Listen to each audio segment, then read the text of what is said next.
The purpose of this video is to walk you through the steps for setting up courses taken at a career and tech center.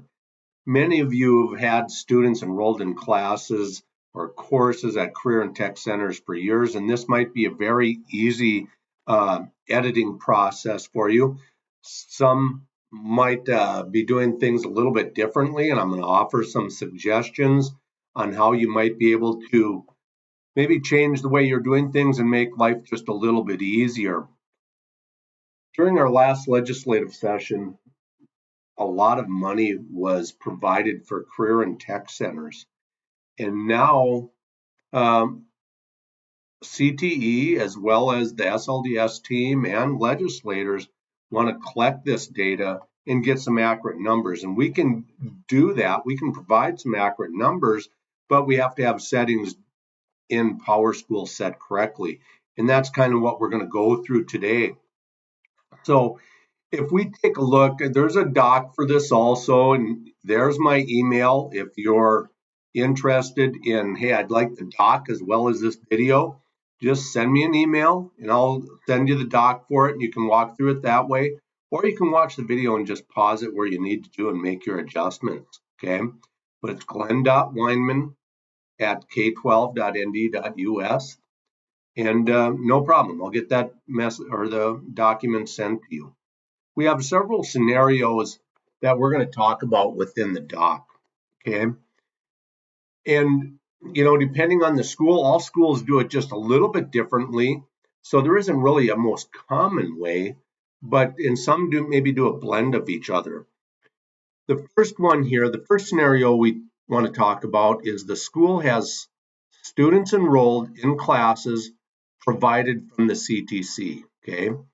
So you may already have classes set up in your PowerSchool from that teacher in at the CTC, and you're just going to have grades entered either by you or by that teacher. Either way, it will work, okay? So what we're going to do is I'm going to move this off to the side just a little bit, and I'll walk you through the steps for doing that, or for setting up these classes, and get you going here. So the instructions say at the district office. Now, it doesn't necessarily need to be from the district office, although when we talk about working in courses and so on, it can be nice, but you're working at the high school level, okay? That's where your courses are coming from. So we want to go ahead and be in our high school over here, okay? And I'm going to minimize that just a little bit. We're in our high school, the current year, and we're going to go down here to the bottom under setup. We're going to select school. Then we're going to move to courses here. All right. I'm going to talk about sections in a little bit too, but we want to work with courses right now. So within courses, we're going to take a look at these courses and we're going to say, yes, this is the current year. I want the active classes. Now, if you don't have this column here, all you need to do is simply click the plus sign over here and you'll get another filter that pops up. And we want to go ahead and sort by name of a class. And I'm just going to change this. I'm going to narrow it down just a little bit and go to welding. Okay. So I have a couple different welding classes here, courses in test one, and it's egg welding. So I'm going to bring that egg welding class up, or I have one, I guess, course there. I'm going to bring that class up, and I'm going to look at it. I'm going to scroll to the bottom, and here's what needs to be added. I'm looking at this and seeing nothing here. So this is the change you're going to make.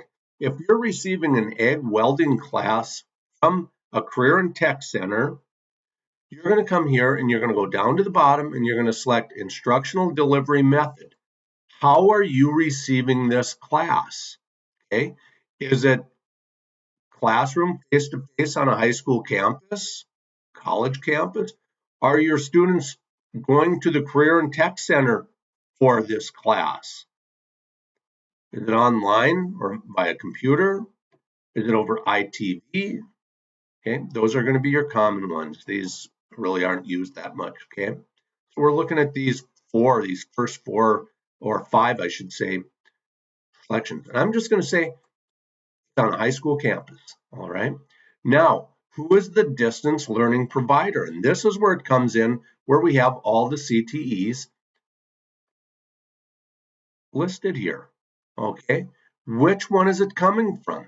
And you're going to notice there's two other ones. There's other, and there's a virtual academy, the North Dakota Center for Distance Ed. We have a lot of classes coming from there too, but when we're talking about this ag welding, maybe I'm receiving it from the Southeast Region Career and Tech Center. So I'm going to select that. All right. And now I could just go down and submit.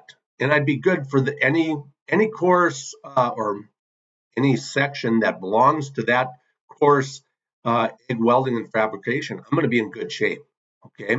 Now, since we're on this page, I want to mention something else. Remember, any class that we have in school, if it's an AP class, we want to designate that as AP.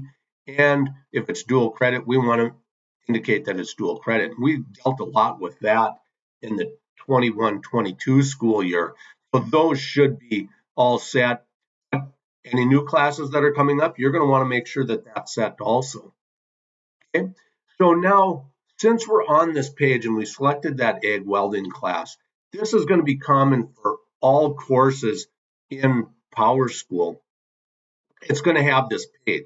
Okay, so let's just talk about an art class. Let's say you selected an art class that you're receiving over ITV. Okay, well, you're going to come here. You're going to select the instructional delivery method, and it's over ITV. Okay, a lot of schools receive art classes over ITV.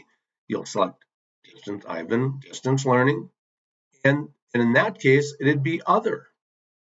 Okay, then you'd submit. I see a lot when they help schools with historical grades and so on, and we're dealing with transcripts. A common one is equine science, coming from the North Dakota Center for Distance Ed. So you're going to have maybe a course set up in your school that has equine science. So for that particular class, you're going to come here and you're going to say it's an online class from the North Dakota Center for Distance Ed. And that is, whoops, there we go, Center for Distance Ed. And you'd submit that. And then you're in great shape. When the SLDS team pulls that data, yes, you're going to have that there, and it's going to be the information they want is going to be readily available. Okay, so that works good for courses that are in Power School. If you need a course added to Power School, if you need help with that, you let me know. You just send me an email, submit a ticket, really, and the rest of the team will be able to help you with creating a course. All right. Now, there are some differences when we talk about courses in schools. Okay. In that, like in this particular case, there's two different sections. Okay.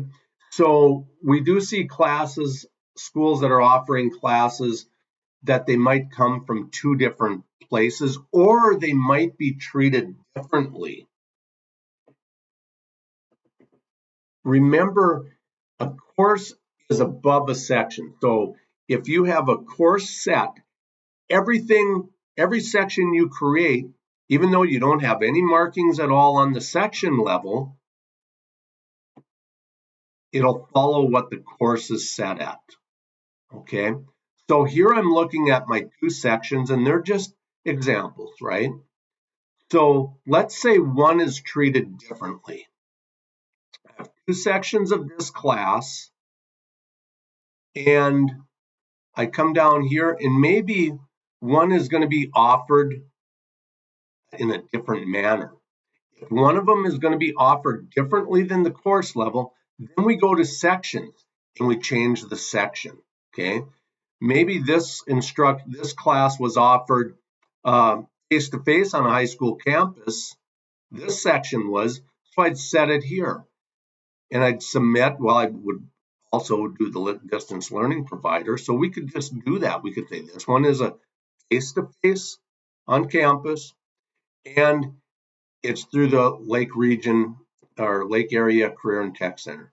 And I'd submit that, okay? Now I'd go up here and select the second section. And maybe that one I have maybe possibly only one student in because he might be treated differently. And I'd come down here and say, well, this one's done online and it's from the Center for Distance Ed. We see this scenario play out a lot when we have, let's say, 10 seniors taking college English class or taking college English class that's provided by the school, okay? But only 5 of them are taking it for dual credit. So what they need to do, and the correct way to do it is they go ahead and create 2 sections within that period, assign the students to the correct section. The teacher has 2 sections where they're entering some grades. And the reason for that is one section may be dual credit and the other one wouldn't be, okay?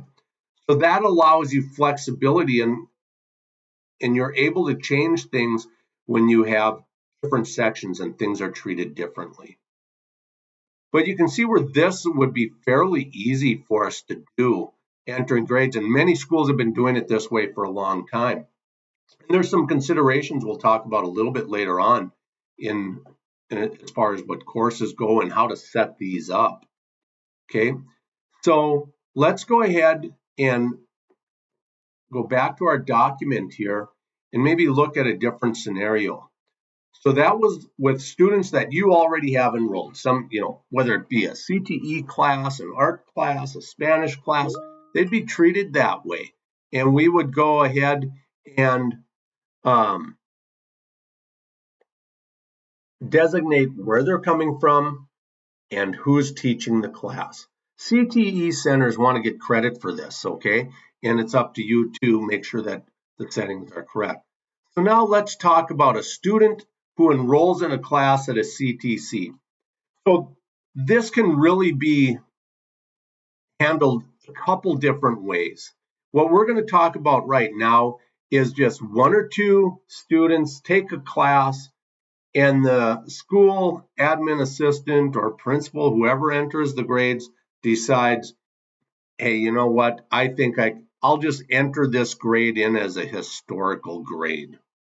That's going to be easier than creating a class. All right. We're going to talk about creating a class in a little bit, but right now let's just talk about it's just a historical grade. All right.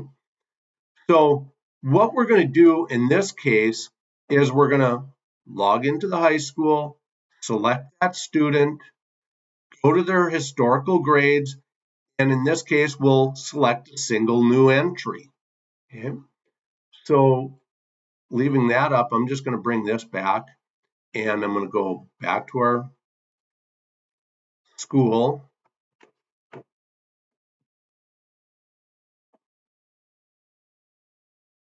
And I'll just select some student. And what I'm doing is I'm coming over here on the left-hand side and I'm selecting, whoops, went by it there, historical grades. Okay, so we just received the grades from the CTE teacher and it's a single new entry. And now we can go ahead and enter that data in for this student. Okay, so we can do it up here a couple different ways. School name. If I wanted to, and I wanted to be specific, I could say, well, it came from the North Valley Career and Tech Center.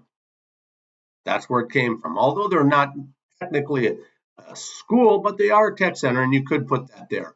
Or you could say, no, this is our high school, and we show that the credits come from there. In that case, you just select EduTech High School. The school year is the current year that we're in, which is 2023. Always the fall, whatever it was in the fall. Okay, so it's 2023 school year. The historic code was S1 in the historical grade level. Now, sometimes people make a mistake here. They say, well, this was a senior level class, so I'll put down it as grade 12. When the student's in grade 11, as in my example, that's going to create a problem. The historical grade level is the grade level that this student took the class at, what they're in right now. So it's grade 11, okay? Course number, I always tell people just leave that blank. That's not so important there, all right? I'll get to the important number here in a minute. You'll come down here to what is the name of the course? Well, the student took auto collision, okay? Teacher's name isn't important. What is the grade? That's important. You got an A. GPA points is 4 for an A. Percent, 99. You did very well at the class. How many credit hours? 0.5. Potential credit hours, you could potentially earn half a credit, and that is what he earned, was half a credit. Now you take a look at these. How are these settings going to be in your school for this class? Typically, it's going to be all include here, unless it, some schools exclude Phi-Ed or art or different things, music sometimes. It's up to how your school has the setting there. Here's the important number, that state course code, and this is the one that is so easily forgotten sometimes. This is the cardinal number here. I mean, this is the most important one. Cardinal rule, enter this number in. So the number for this class is 17030. And what's nice about that is it allows these names to be what they are. And I always say, whatever DPI or CTE calls them, that's kind of what you should call them in the school. You shouldn't start to get all creative with your names, because it really creates a mess. When, well, DPI or CTE calls it this, we call it something else. Yeah, you're really creating a tangled web. Okay. So then we come down here. I've entered that state course code. And now, if I need to enter a credit type detail, I do it. But here's what we're talking about for these CTE centers. I'm going to go ahead and say, well, it was a high school class offered on a high school campus here, face-to-face. And it came from, since I used the example of North Valley up there earlier, I'm going to use that example right here.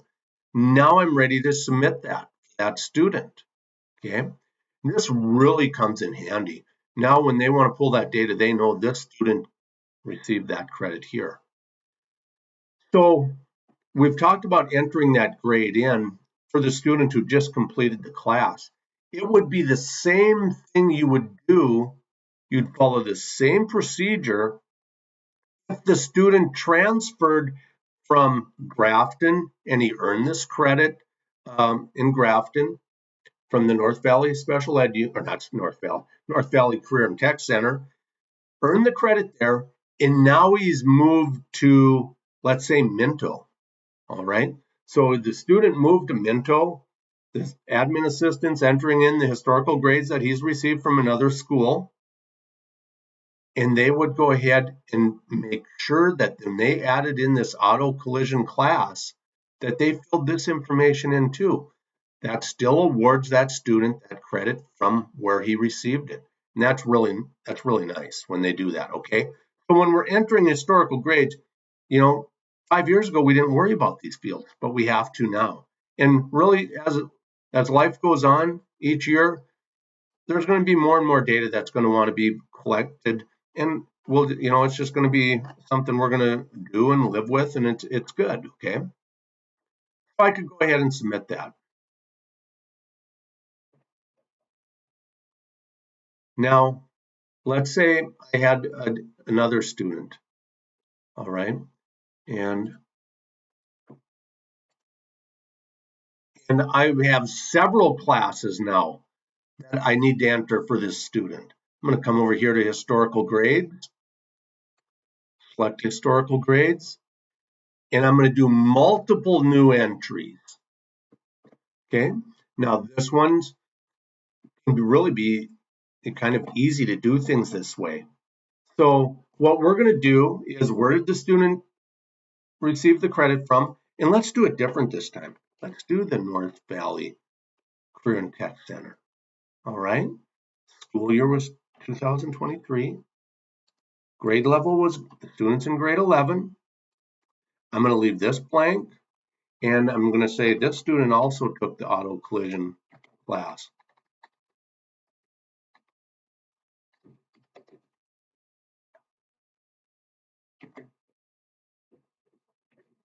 One, okay. And then I'm going to come over here and I'm going to say, well, okay, it was A, and he took it because this was historical grade, semester 1, A here, and 4 points, percent, 97.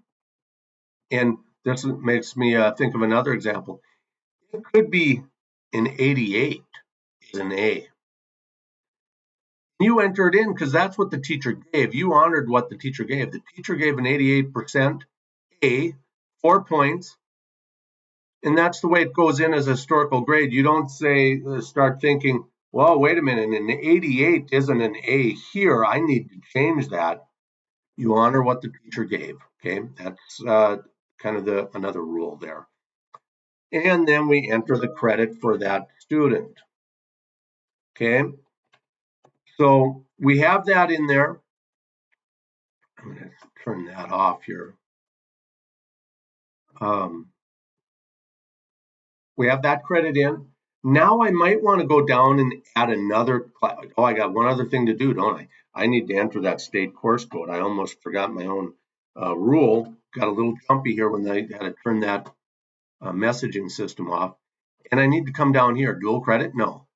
Where did it come from? It was face-to-face on a high school campus, and it was provided by the North Valley Career and Tech Center. Now I go to my next class. Okay, my next class was automotive. Whoop, don't look at the spelling here. Technology.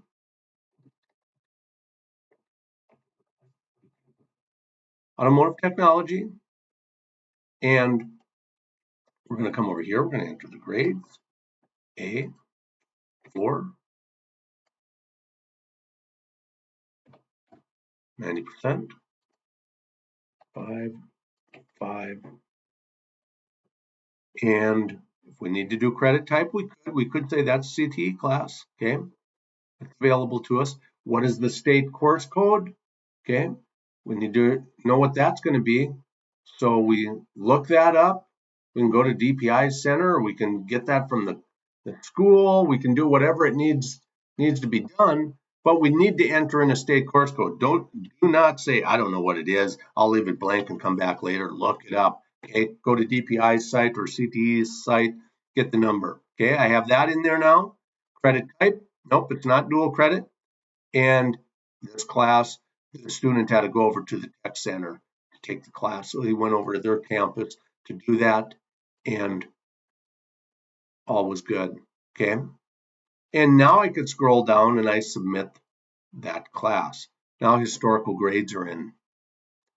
Now, that's a nice way of doing things. If you got maybe only a couple students, I think there's some better ways of doing it, in that if I'm going to take a class, let's say, what I can do is the teachers in that are teaching the class, enter them in my Power School. Okay, so let me just go ahead. I'm going to bring this back up. So in test 1 here, our test site, if I have a teacher that teaches at another site, all right, I can go ahead and I'm gonna jump out of here and just go to another See if I have it up. No, I don't. I'll just stay here. It'll be fine. So let's just take Ed Boger here. He's I don't want to go to their schedule. I want to select that teacher.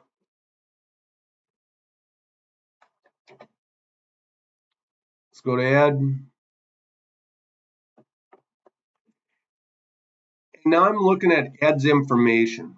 What's important for us when we do this, when we say, well, this teacher isn't in our building, but we're receiving classes from this teacher. We can enter the teacher in our school. First, we're going to do a search to make sure they're not inactive, right? If they're not, we're going to just put some basic information in. We're going to put the first, last name. We're going to put that email address in. You can put in what you feel you need to, okay? I always think it's just a good habit. These are just clicks as you're going down. They're clicks, so they're not too hard to do. We're going to come down here, make this individual a teacher, and we're going to make them active. Okay, we'll submit that.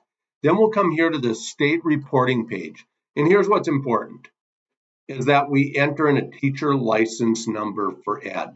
All right, that's all. We wouldn't put in a salary for him. We'd delete that. Okay, if this is a new teacher, we wouldn't even put it in. But we want just basic information and the teacher license number.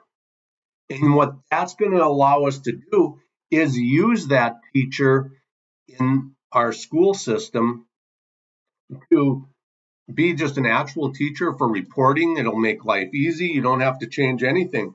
You wouldn't fill an MISO3 out for this teacher because they're not your teacher. You don't hold the contract. But you have the license number in, so when data flows, you're not going to get any errors. By not having the salary in, the reporting system knows that, okay, this isn't your teacher, the teacher belongs to somebody else, but this teacher is teaching these classes and he's licensed to teach these classes. So that's really a nice way of doing that. And what I like about that is when you enter that teacher in that way, and here's another thing you should do while we're here, go to security settings. And this, of course, is going to depend on your school. Come on, is this really going to happen to me with this one? Okay, what you can do within your school system, if you don't have too many, I know some schools have a lot of classes that they have sometimes under the principal's name or under the admin assistant's name, and they're going in and entering grades. But when you have classes I have an art class of 10, I have a Spanish class of 10, and so on. When you have these, it's easier to set up a grade book, and you go into that grade book and enter grades, and depending on how you do that. But sometimes it's nice to have that teacher, the actual teacher listed as the course, okay, or as the instructor for the course, and then you just log in as that teacher and enter grades. So in this case, you set up the username, and depending on how you do it, you can come up with a username that you're going to remember. Maybe it's the teacher's last name. Okay, the username is Boger. And then for all your Ivan teachers or CTE teachers, you would have a common password. So you'd say, I need to enter grades for Boger now. Add Boger. You'd enter Boger in as the username. Teacher password is the same. Let's just say it's, Vikings 2024. Then when it comes to enter grades in for Glenn Weinman is the username, Vikings 2024, and it's the same that way. And you can enter grades in. I like that method of doing that, but sometimes it's not feasible. Sometimes the teacher, let's say the principal needs to enter in a bunch of grades. Maybe I've seen schools that have 20 some classes under the principal. And that's just the way it is. There isn't really an easier way of doing that. But that can be nice too. And what you need to do in those cases is when you come to that teacher schedule and you look at this, say this section here, you're going to scroll down to the bottom and you need to check exclude from section for state reporting if that teacher is not qualified to teach that class. So my background is was an ag teacher. I taught ag. So as a principal, I might have a student taking, say, an English class from someplace, and I'm listed as a teacher and I enter the grades in. I'm going to need to go and check this box for that section to exclude from section from state reporting. Otherwise, it's going to show an error. They're going to say you have a teacher not licensed to teach that class. And that's really all it's going to do. It's not going to, it's still going to send it to the SLDS team, the state longitudinal data system. It's still going to go there. It's still going to record in e-transcripts and so on, but it's preventing that MISO3 flag from popping up. Okay. Common one that we see in the fall sometimes is that section is not excluded. And for schools who do a lot of this, they remember to do that. Okay, that's important. But by setting up a teacher in your system, that really makes it nice. So now, as a teacher, I would log in, if I'm the principal or I'm the admin assistant assigned to all these classes, I go into this system right here, which would be, let's say, your local school, right? And Joseph Weinman here is the teacher for welding technology. Joseph is actually the teacher in another school. He's over at the Career and Tech Center, but he sent me a list of, hey, here's the final grades. Here's the S1 grades for all the kids in welding. Actually, we're looking at the S2 grades here. And I'd say, hey, thanks, Joe. Thanks for sending them to me. I'll get these entered right away. And all I do is I go over here to grading. I open it up. I go into Power Teacher Pro, of course, right? I select the score sheet. And what's nice about doing it this way is that if you have a teacher that is using a different grade scale than yours, you don't have to worry about your local grade scale, because what you're doing here is a manual override. So you're coming here and you're going to enter grades for this student, and you're saying he got an A, or this individual got an A, and it was 100%. Okay, cool. Whoops. This one got an A. Come on. A, 100%. And we're going to, geez, and things aren't going right here for me. A, 100%, enter. There we go. Now, Drew also received an A, but his was an 85. And in that school where he received this grade, an 85 is an A. So that's what you put in.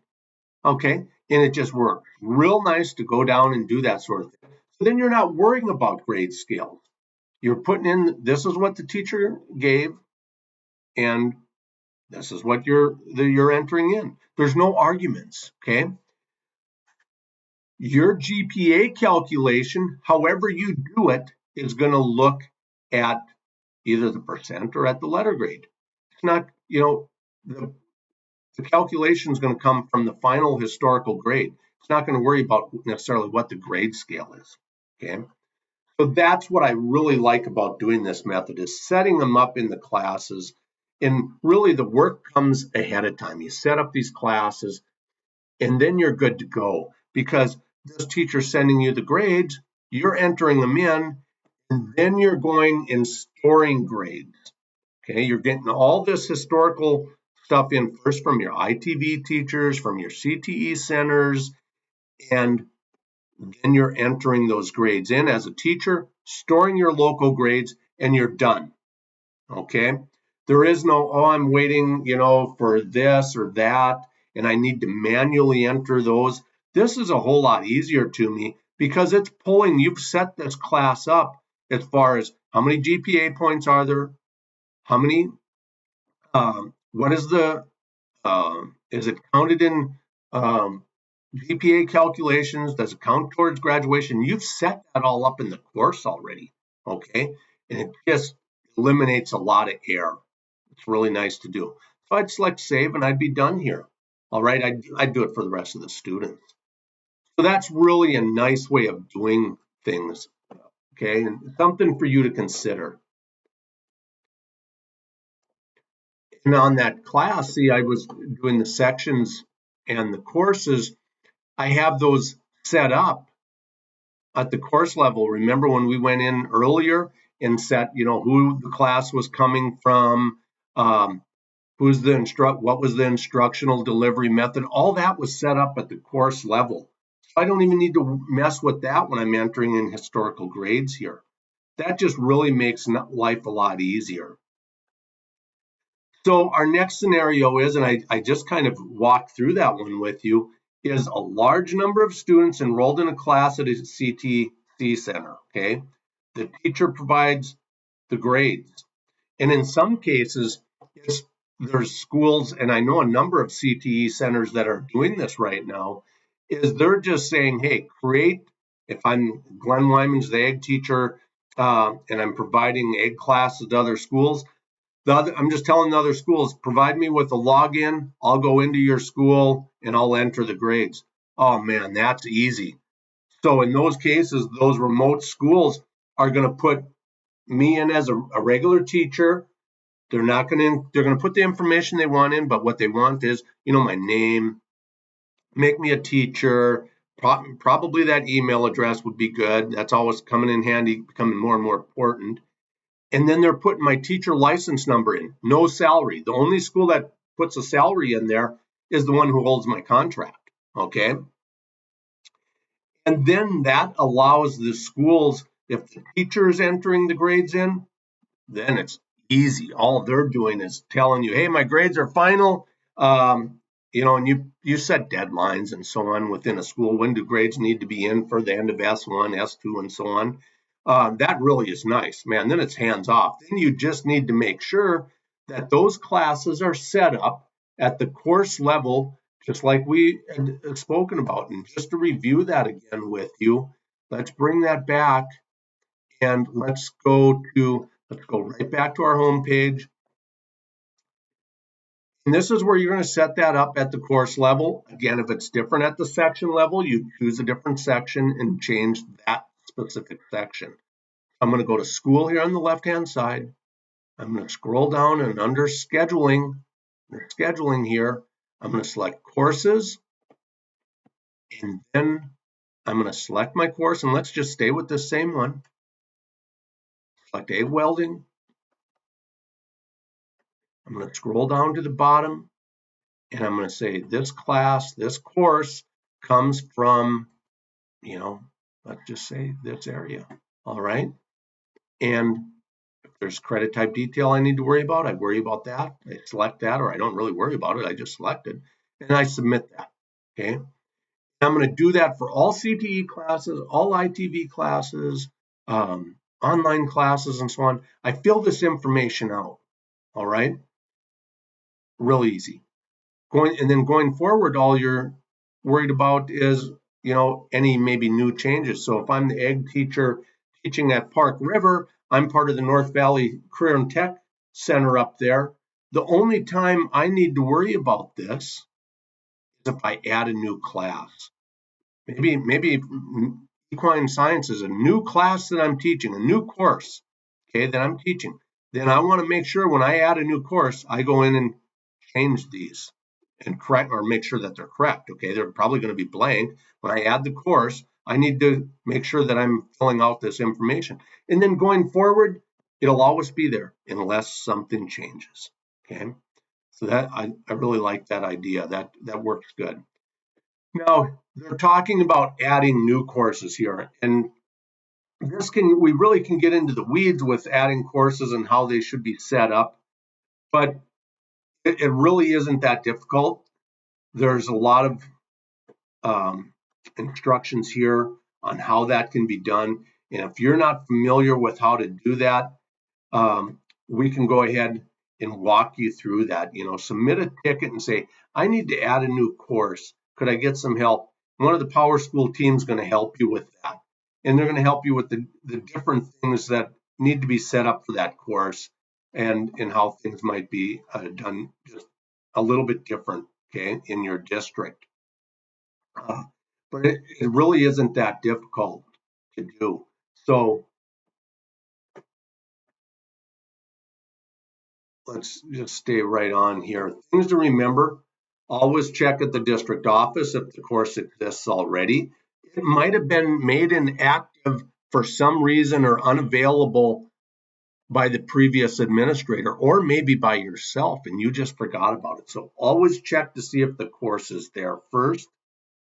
Filter for active, inactive, and unavailable, all of them. Be sure to find and use the correct state course code number for the alternate course number. That's the key right there. That's so important that you do that. Sections can never be deleted with students enrolled in them. That just makes sense, right? You wouldn't drop a section with students in. You drop the students and then remove the section, okay? Reassign those students to something else, just like courses and so on, okay? You just won't do it. It doesn't make sense to do that. And always pay attention to dates. That's another common mistake. When did the student enroll in the class? When did the student exit it? Is it on or before our start dates of school or exit dates of school? That's another common mistake that people make, okay? So we're coming up on 45 minutes on how we take care of courses in schools at CTE centers, really, or for CTE data that we want. Really isn't that difficult, especially most schools have this in. And again, I'm going to get right back here. I'm going to zoom in on just a little bit on that so you don't have to squint too much. You have questions on how to do this, or you just say, hey, Glenn, can you provide me with some training? I watched the video, but I'd really like some help. Not a problem. I'm going to call and set up a class with you and a team session, and we're going to walk right through it. And we're going to get you taken care of, okay? And that's really about it. So thank you for taking the time to watch this video. I appreciate it. And of course, Career and Tech Ed's going to appreciate it. The CTE centers are going to love it. Go in, make those changes, get that data correct in your school system, and we'll be in good shape. Thank you very much. Everybody have a good day. Bye.